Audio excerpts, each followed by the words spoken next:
A lot of this isn't going to make sense to you, and I'm sorry about that. I'm just going to start at the beginning, with the house.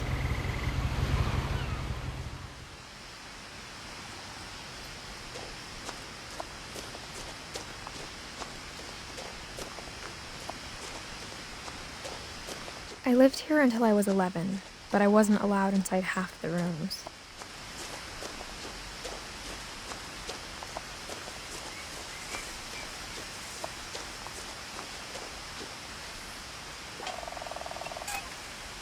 Inside the mailbox were bills from 7 years ago, marked urgent, open immediately.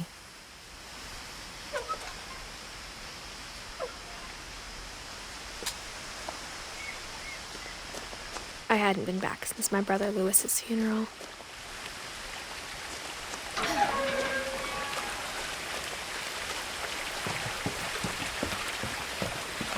In her will, my mother left me a key but didn't tell me what it unlocked.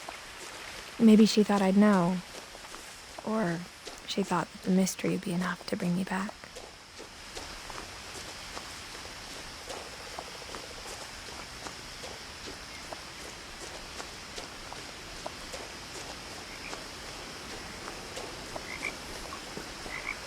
The truth is, even after I inherited the house, I never thought I'd come back to it.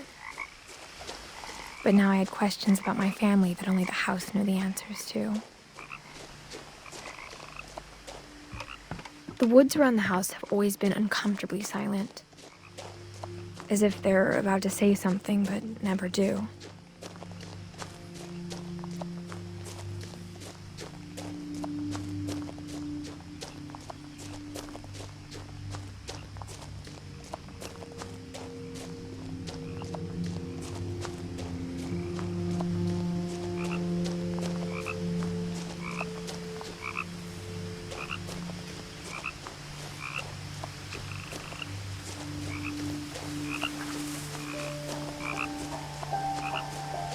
The house was exactly like I remembered it, the way I'd been dreaming about it.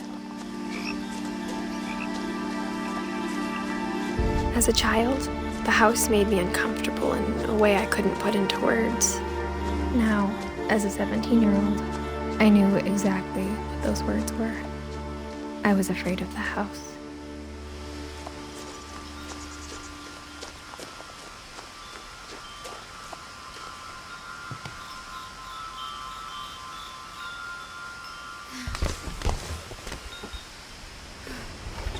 Crawling through the doggy door used to be a lot easier when I was 11.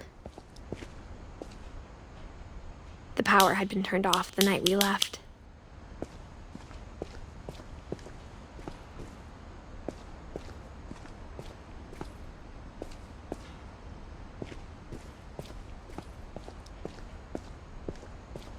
For the first time in years,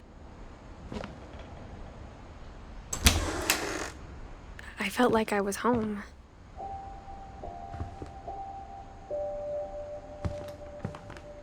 But instead of a family, there were just memories of one. Like how after Lewis started working at the cannery, we all got sick of eating salmon, except our cat, Molly.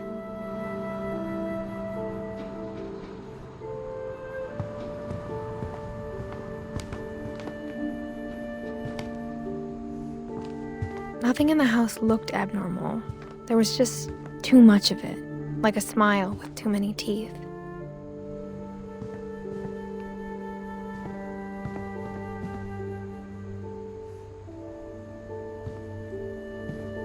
A lot of things got left behind in the whirlwind of that last night.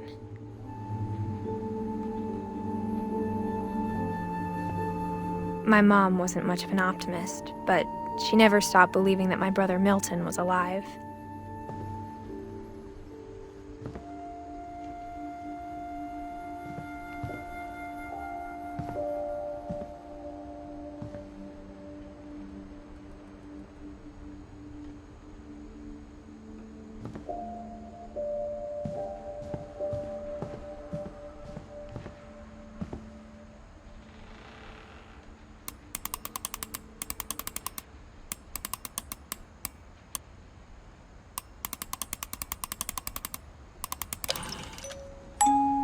Great-Grandpa Sven built a music box for Barbara, along with the rest of the house.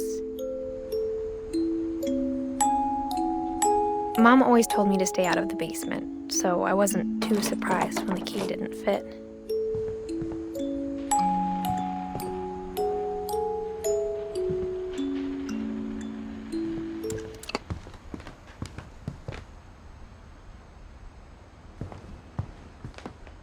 Even the fireplace had a story.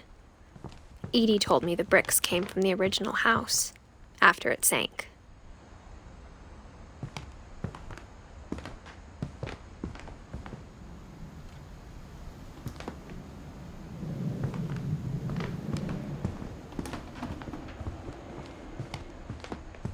The table was still a wreck from the night we left.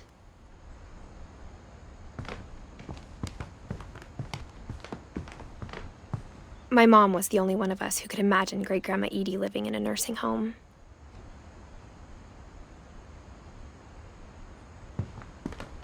It was like a bomb had gone off, killing everyone but sparing the furniture.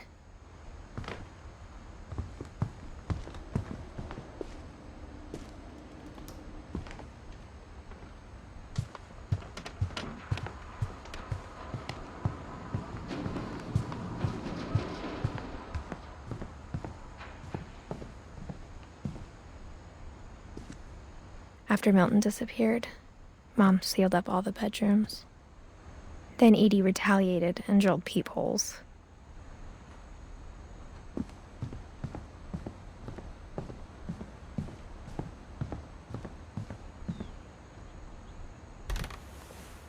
My Grandpa Sam spent 7 years sharing a room with his dead brother, Calvin.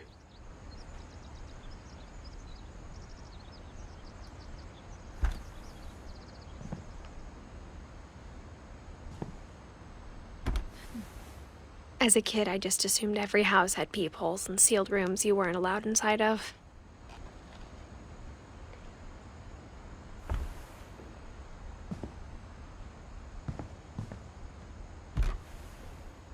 The last time I was in Edith Sr.'s room, I was 10 and she was painting my portrait.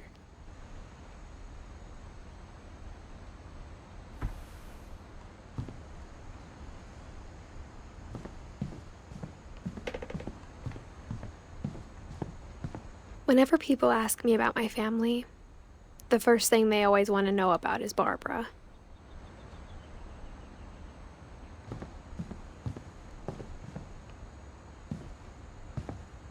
Edie's father, Odin, built the original house.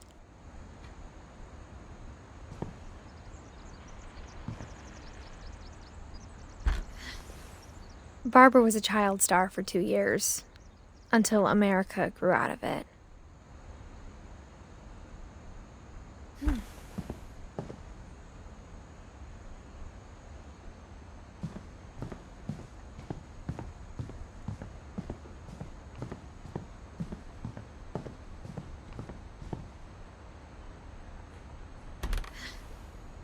Molly always seemed like a girl I could imagine being friends with, if she hadn't died in 1947.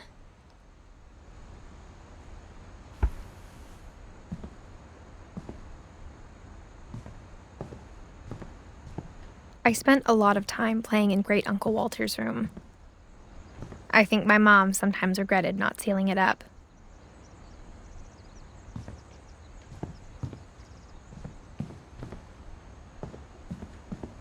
Lewis told me there were secret passages, but I never believed him.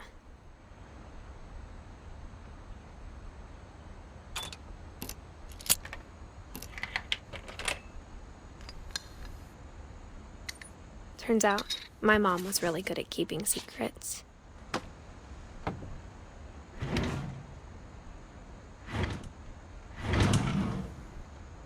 Now it was time to find out what my mom had been afraid of.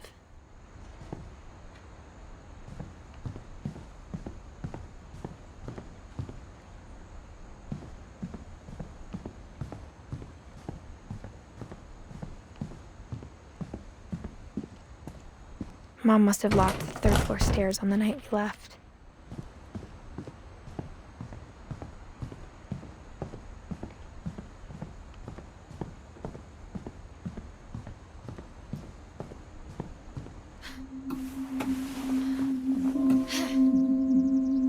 From the paintings on the wall, it was clear my brother Milton had been here before me.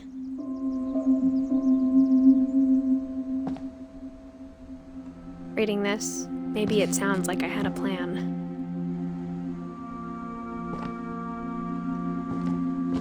But I had no idea what was behind that door.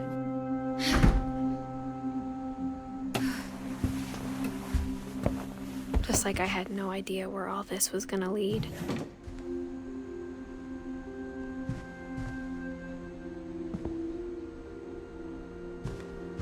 I grew up looking at Molly's room through the peephole. Molly's gerbil had a tiny bedroom with its own even tinier gerbil cage. Being inside for the first time, I felt like I'd stepped behind a painting.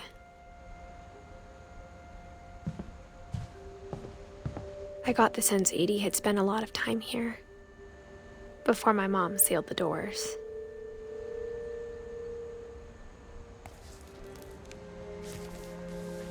December 13th, 1947. Dear Diary, I'll be gone soon, but I wanted to tell somebody about what's gonna happen. It started when Mom sent me to bed without dinner.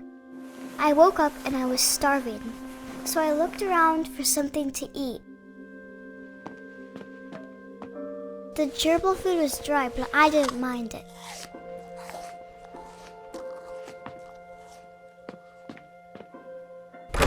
Mom, can I come out now? Sweetheart, it's late. Go to sleep.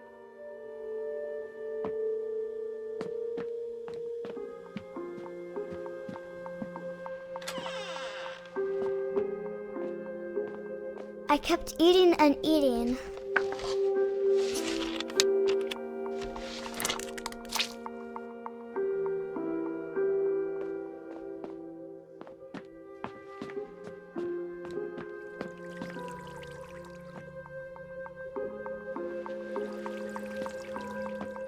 I thought about eating Christopher, but I held back.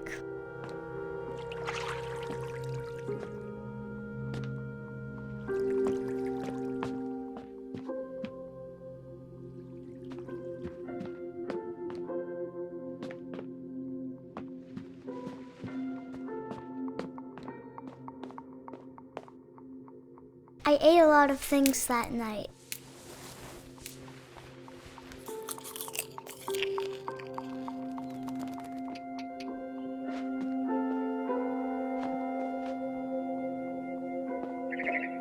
Then I heard chirping outside my window. It was a barn swallow going back to her nest. I reached out for her.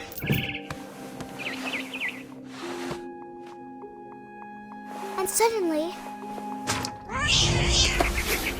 I was a cat.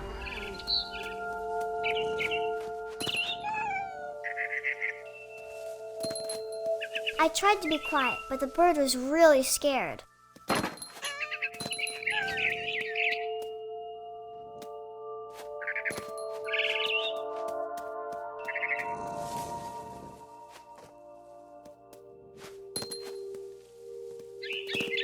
Mom and Dad didn't even look at me.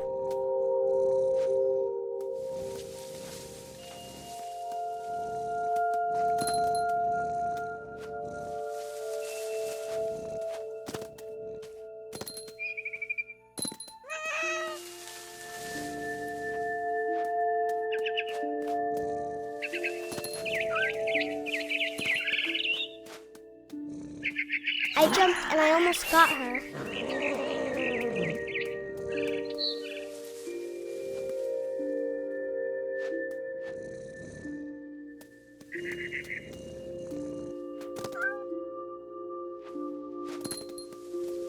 I could tell she was getting really tired.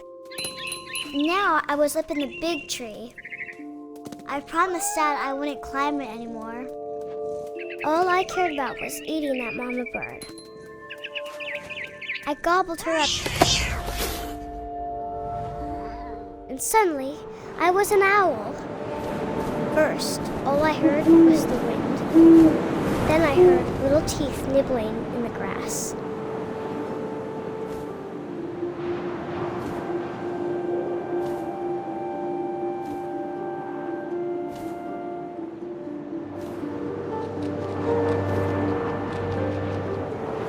Rabbits.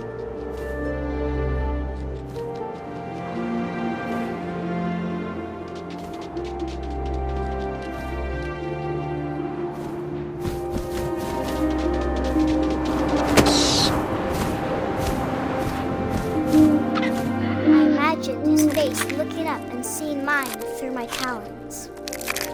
I swallowed him up, and I didn't chew one bit.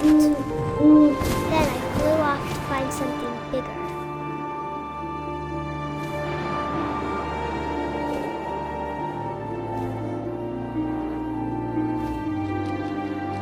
A mama rabbit.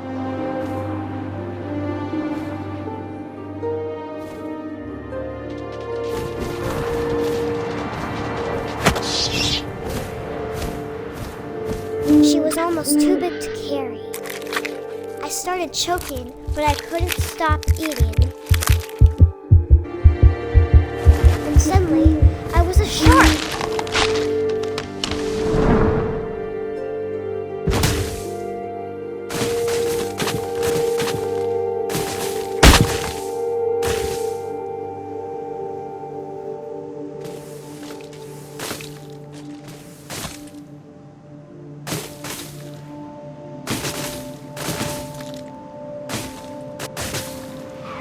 I rolled off a cliff and into the ocean.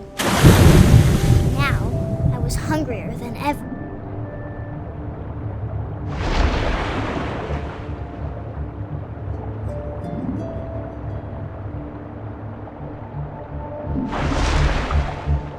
I wanted fat, juicy seals.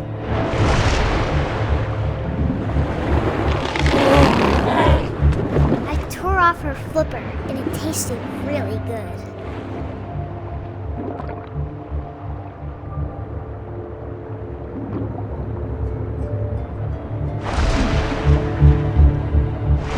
Grabbed on tight, but I was so hungry, I jumped out of the water. When I opened my eyes, everything had changed.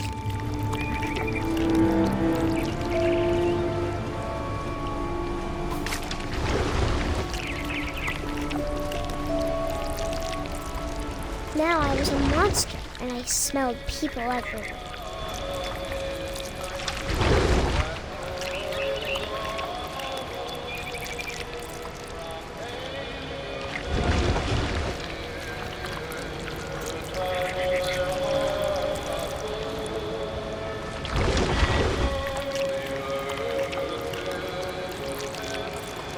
I was big, but I moved real quiet.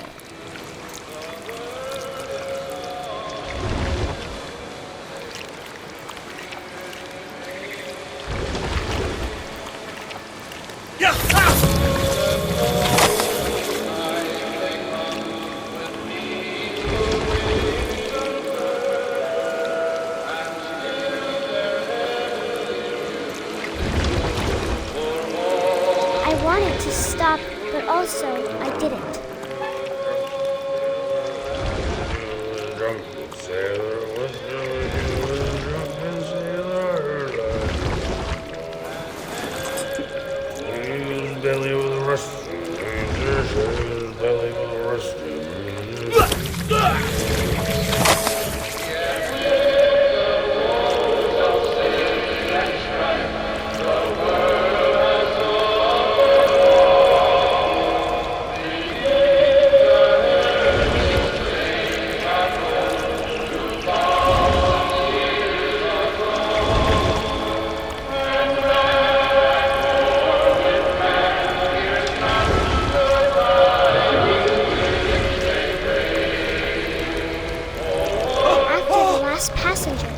was still hungry. And across the water, I smelled something new. Something I had to have, so I swam towards it.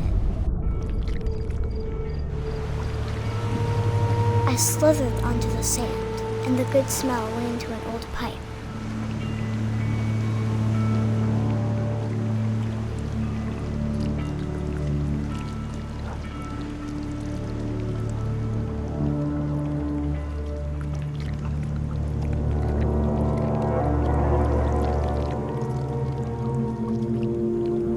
I got closer and closer.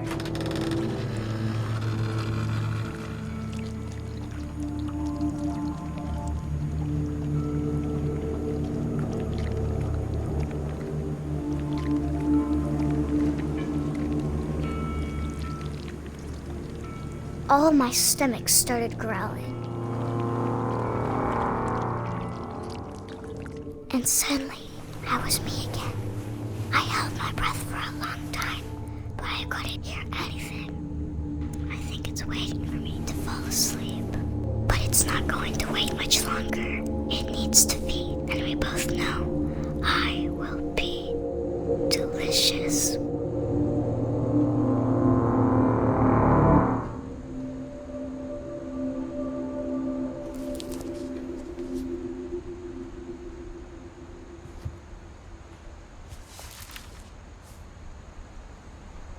I'm not sure if I believed all of that, but I'm sure Edie would have.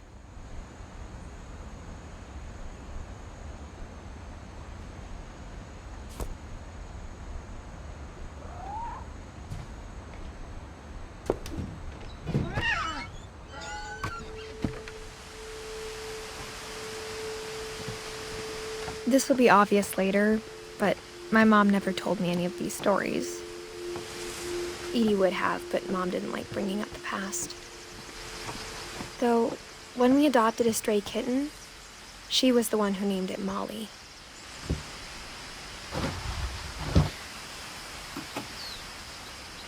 I spent a lot of time in Great-Grandma Edie's room. Edie gave a big interview about a mole man living under the Finch house. My mom was furious.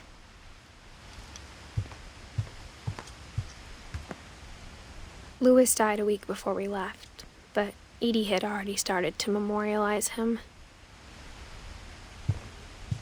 Her room was like a museum.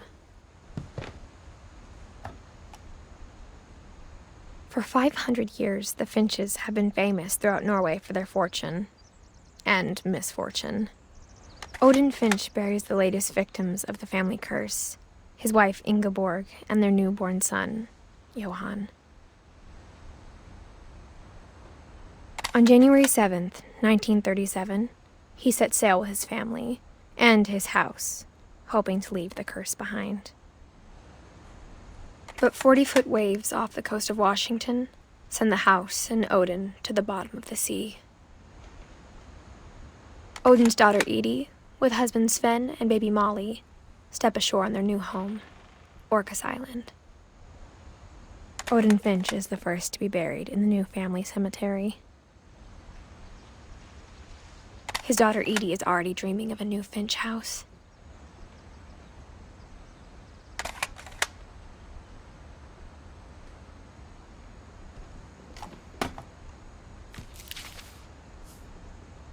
Whatever's wrong with this family, it goes back a long ways.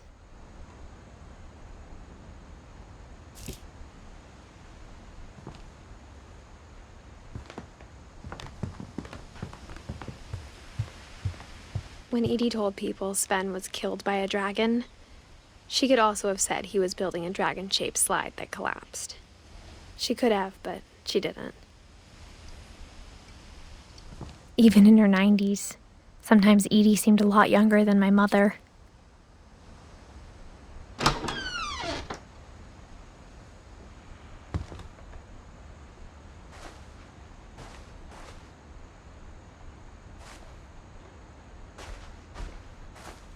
The only trace Grandpa Sam's first wife, Kay, left on the house was the pink bathroom. It was a pretty big trace.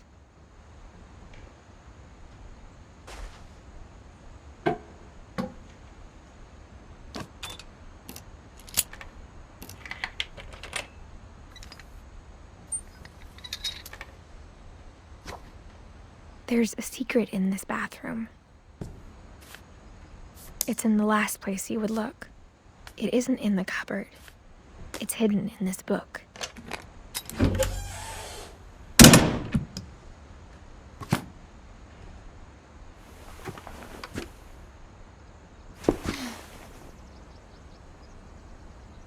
Sven gave Sam an old camera he'd refurbished. He never put it down.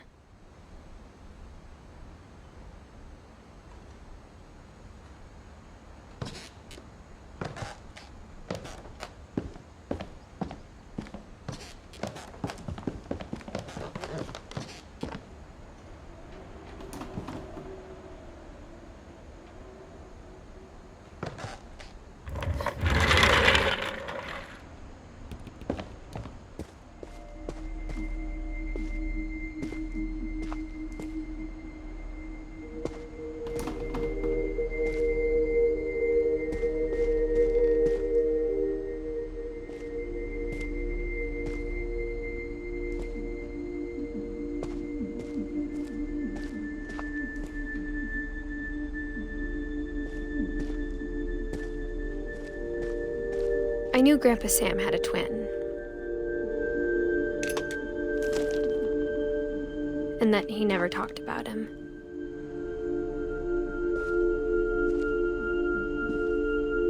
I guess my grandpa didn't like history any more than my mom did.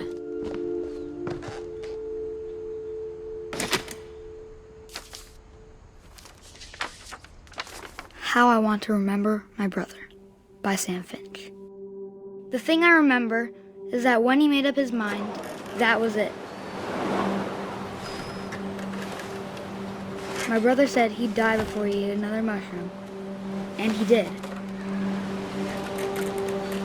At Barbara's funeral, we swore we'd never be afraid again, and he wasn't. I think Calvin always wanted to fly.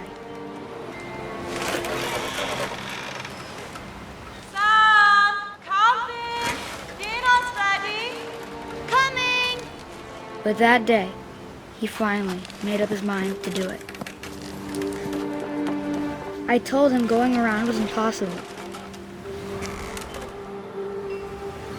Maybe if I hadn't said that. Calvin, I'm not gonna tell you again. Maybe if the wind hadn't picked up. And maybe he'd still be here. But I doubt it. I think he'd already made up his mind. That's what I want to remember about my brother.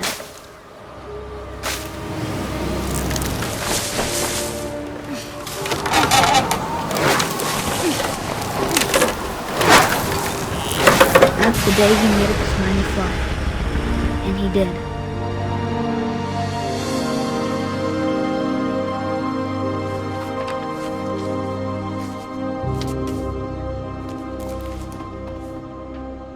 Calvin's story felt strangely familiar. When I was younger, I remember trying to do the exact same thing.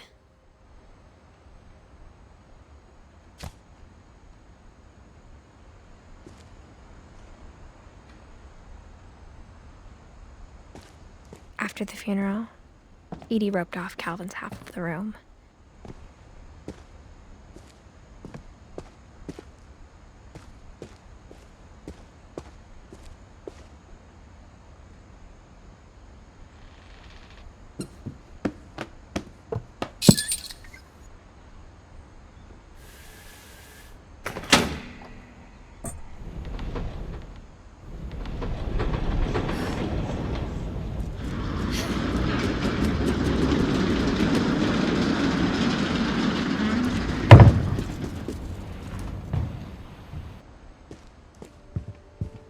The passages were a pretty tight fit.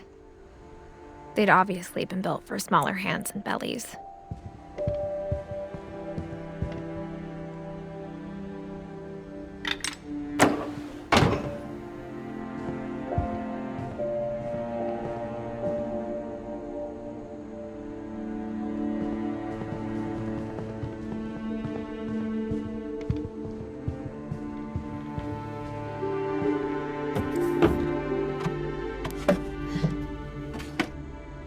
Growing up, I always thought of Barbara as a child star.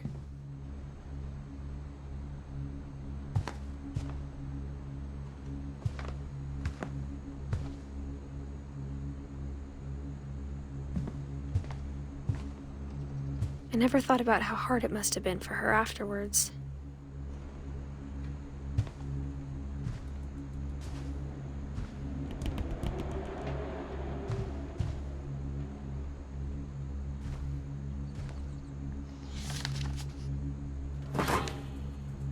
Of all the stories people wrote about Barbara's death, I'm surprised Edie saved this one.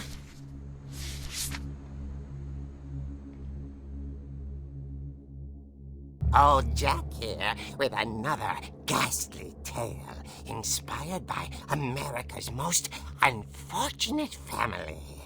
I'm calling it The Surprise Ending of Barbara Finch. As a child star, Barbara was famous for her scream.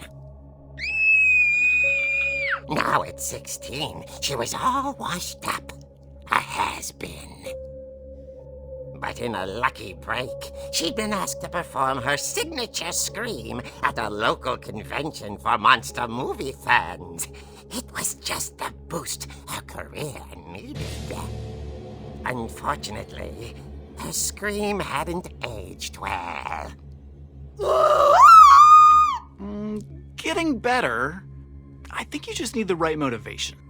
Her biggest fan and current boyfriend, Rick, was about to demonstrate when... Now that was a great scream. It was Barbara's father, Sven. He'd slipped into a table saw and had to be rushed to the emergency room. So Barbara got stuck babysitting her youngest brother, Walter. Her convention comeback was cancelled. Okay, I'm hearing frustration, but I'm not hearing terror. What if I tried... A gang of hoodlums in Halloween masks have been terrorizing Orcas Island tonight. Police are urging residents to... That came from the basement. You're right! Also, I loved your delivery on that. Why is your basement door locked? Because my dad likes making puzzles and secret passages. There's a key hidden in the music box. The secret is to keep winding and winding until finally the key pops out. Thanks, babe. I'll be back in a sec. 20 minutes later, Rick hadn't returned. So Barbara went to look for him, right on cue.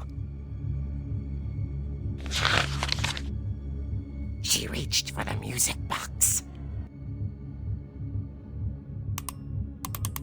And as she wound the key, she listened for Rick, but the house was silent.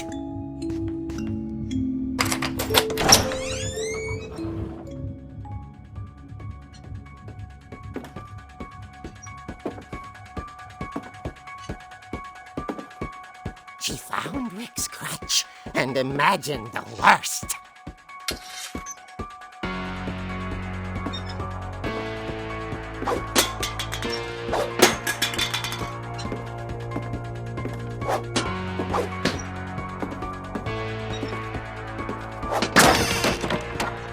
The gang's leader is the infamous Hookman killer, Dr. Carl Hamill, who impaled and then ate his family 10 years ago tonight.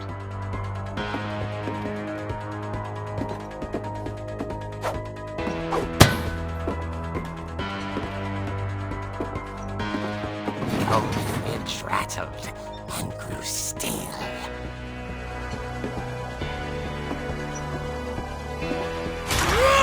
Oh dear! Oh! Rick? Barb, relax. I was just trying to scare you to help you find your scream. Well, I'm not scared, Rick. I'm furious. Then act furious. All I'm getting from you now is that you're hurt and confused and you're... She threw him out, but she kept a little something to remember him by. Barb, have you seen my other crutch? And she was still holding it when she fell asleep watching the Late Late Picture Show. Hours later... Barbara! Walter, what's going on up there? Ah! Okay, I'm coming up, but if this is a trick, you're dead, Walter.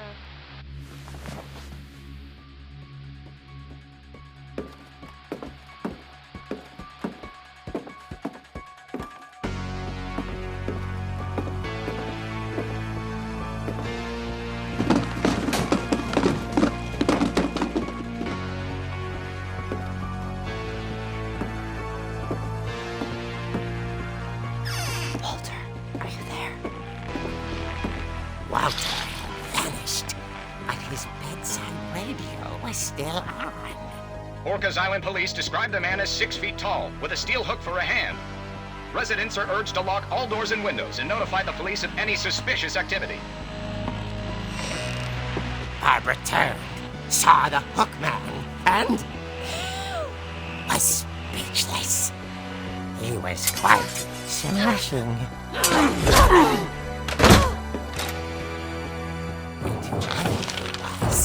He couldn't get enough of Barbara. Okay, Barbara, there's gotta be another way out of here.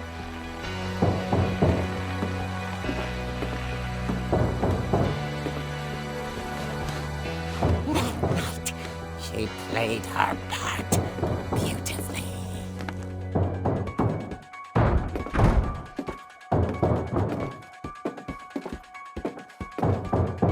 Molly's door hadn't been opened in years. The hinges groaned.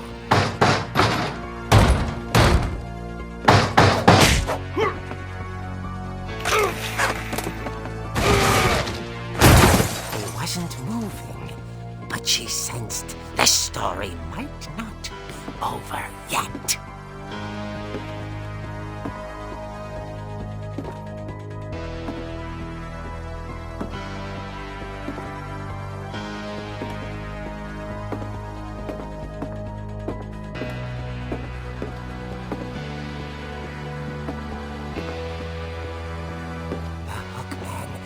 Vanished. She listened for his breathing, but all she heard was...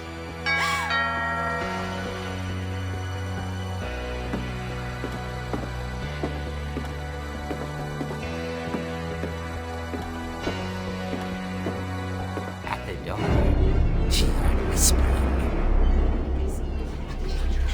It was coming from inside the house.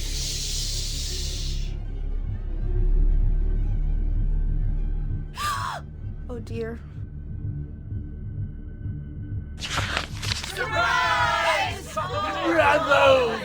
You were wonderful! The monsters had come to surprise her. For Barbara, it was a dream come true. Then she saw what kind of monsters they were, and she realized what was about to happen. She was going to be famous. And with her final breath, Barbara Finch gave the performance of her life.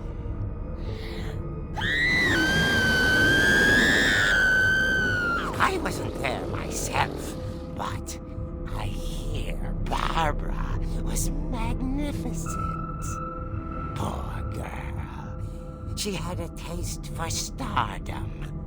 But unfortunately, so did her fans. Of course, the police blamed it all on poor Rick, who disappeared the same night. And little Walter, hiding under his bed the whole time. He took it all pretty hard, but that's another story. As for Barbara, tucked inside the music box is all they ever found of her. Her ear. Now that's what I call a real eerie tale.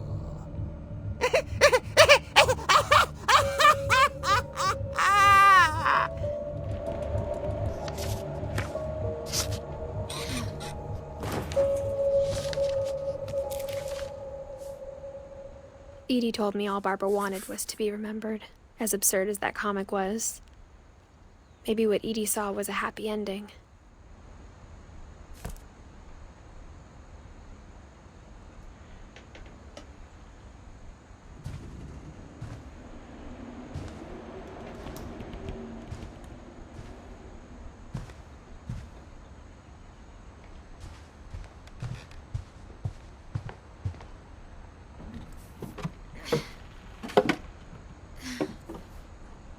I guess now I know why Mom didn't like me playing with the music box.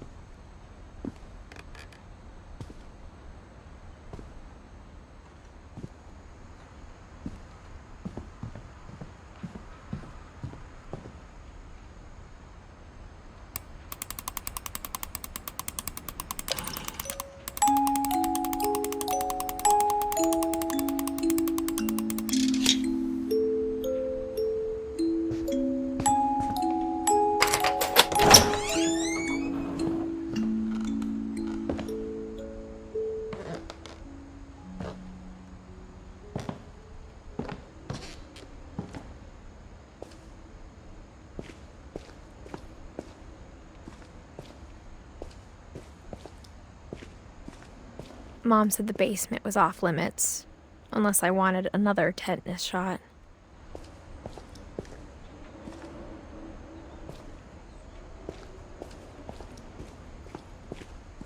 I saw Edie sneak down to the basement once, carrying packages. I thought maybe she was hiding presents.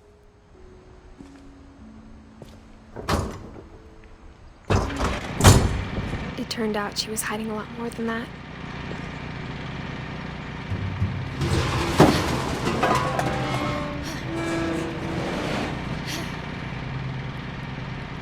I remember asking Mom once about where Walter had gone.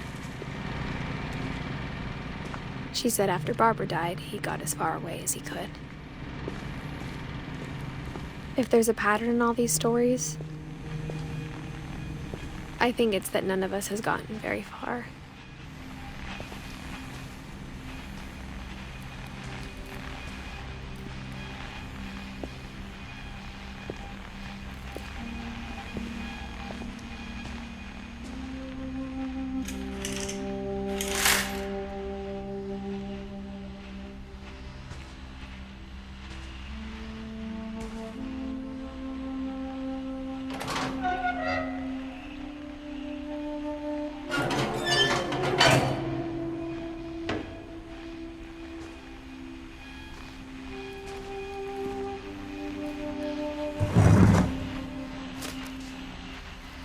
Goodbye, everyone. I can't believe I've been down here for 30 years. On that first day, after the shaking started, I didn't think I'd survive a week.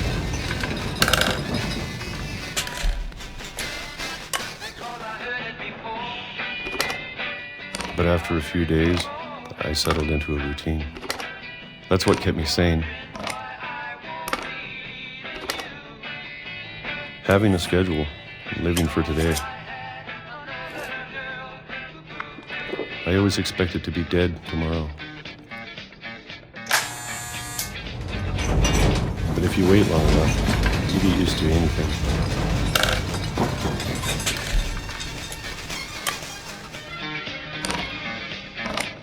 Even a monster on the other side of the door starts to feel normal. Almost friendly.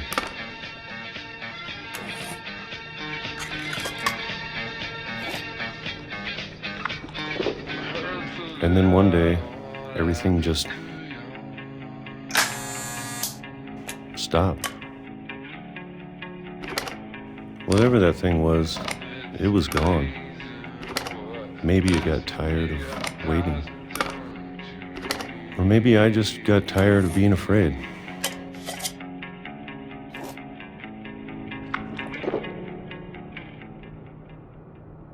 It's been a week now, the longest in 30 years. I'm done waiting. I have to leave while I still can.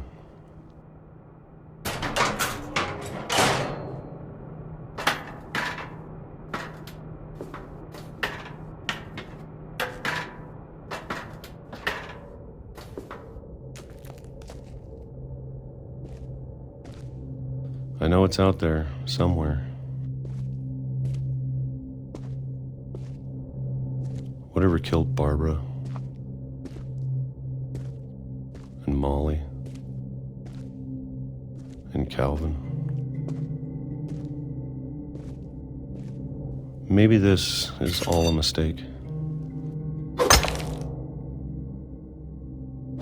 But I need to stop living the same day, even if it kills me.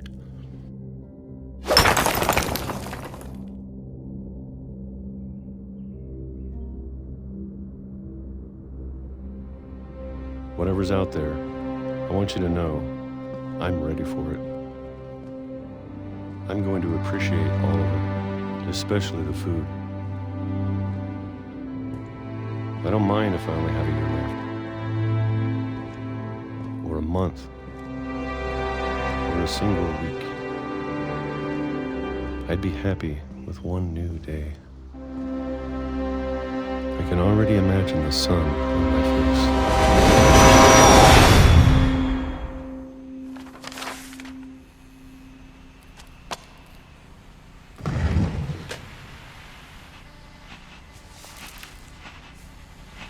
Walter died when I was 6. I can't believe my mom never told me he was down here.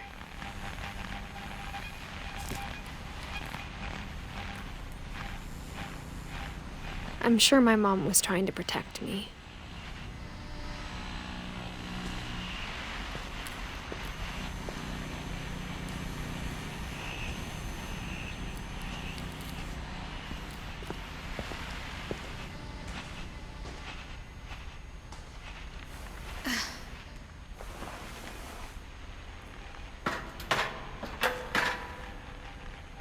Maybe she was afraid I'd end up like Walter.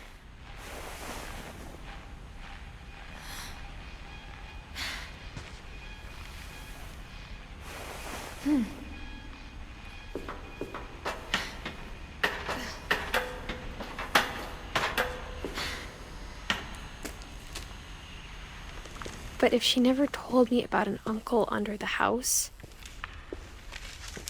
I can only imagine what else she was hiding. I don't want to make the same mistakes she made.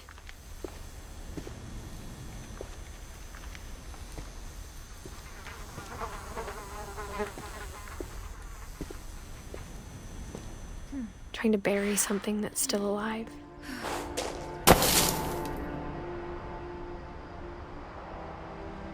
Now that there's only one of us left, or maybe 2, I thought it was time I heard the stories for myself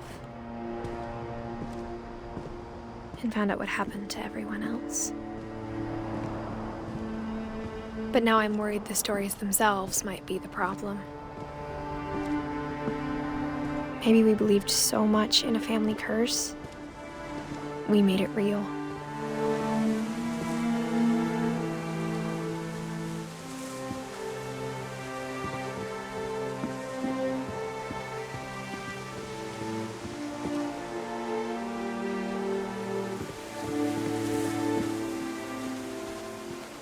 I don't know if I should even be writing this.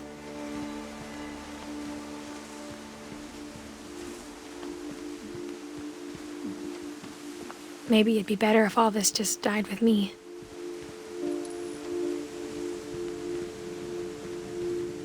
But I thought you should know about your family. And the history you're a part of. Though to be honest, I feel as lost as you probably do right now.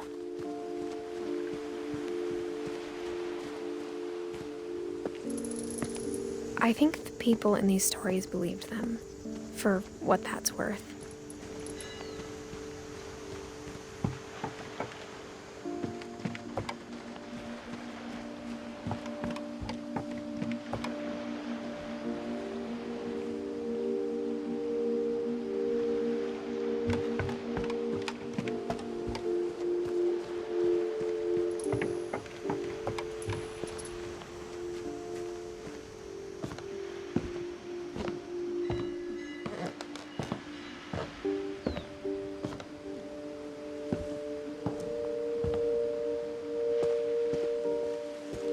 And when you look at the house, that history of imagination and stubbornness and madness, any of it seems possible.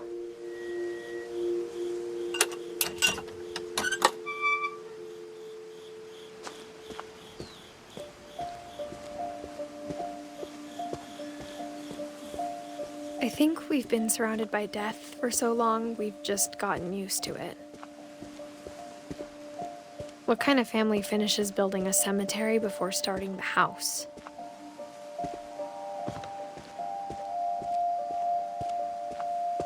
It's embarrassing for me to admit this, but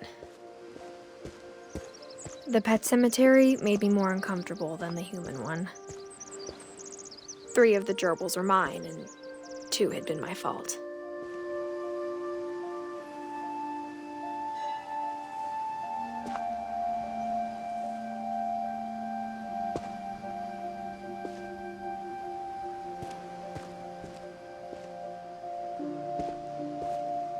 Sven built the house, but it was Edith who designed the cemetery.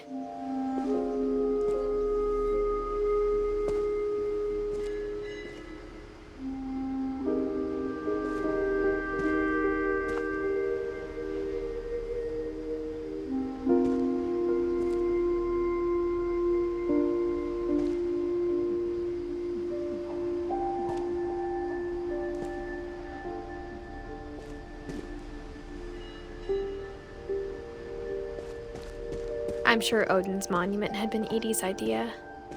My mom was always trying to move on, but for Edie, the past never went away.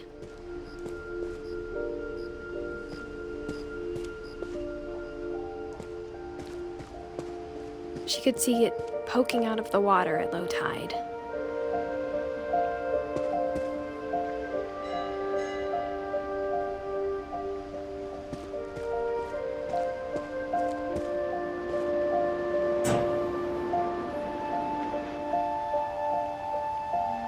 Edie said she dreamed about the old house every night.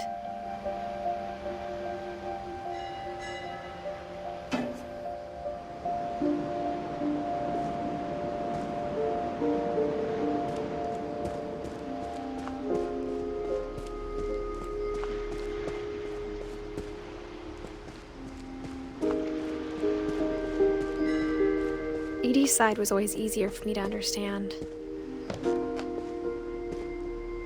But the older I get, the more I can see where my mom was coming from. Her dad had been pretty strict, but it wasn't enough to save her brothers. She was just trying to do better.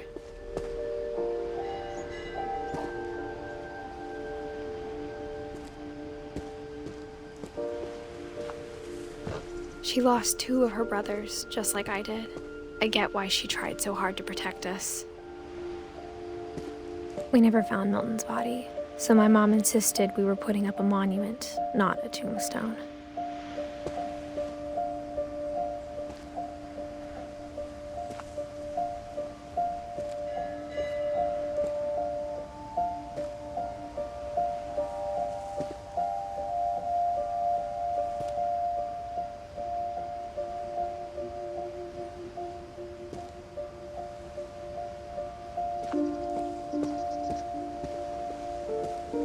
There's so many things I wish I could ask my mom now.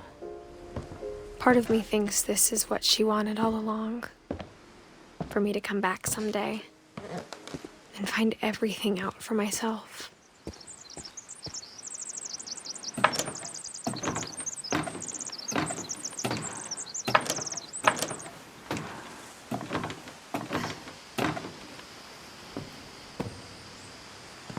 But looking back on it now,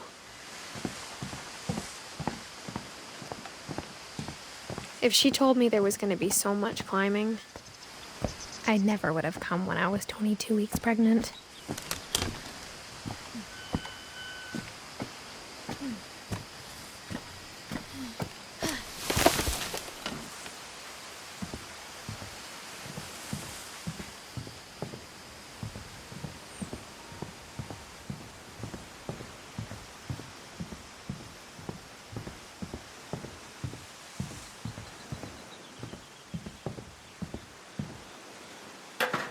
I never met Grandpa Sam, but I think he and my mom had a lot in common.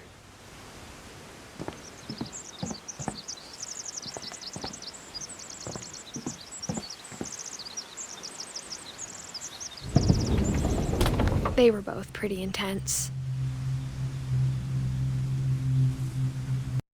PlayStation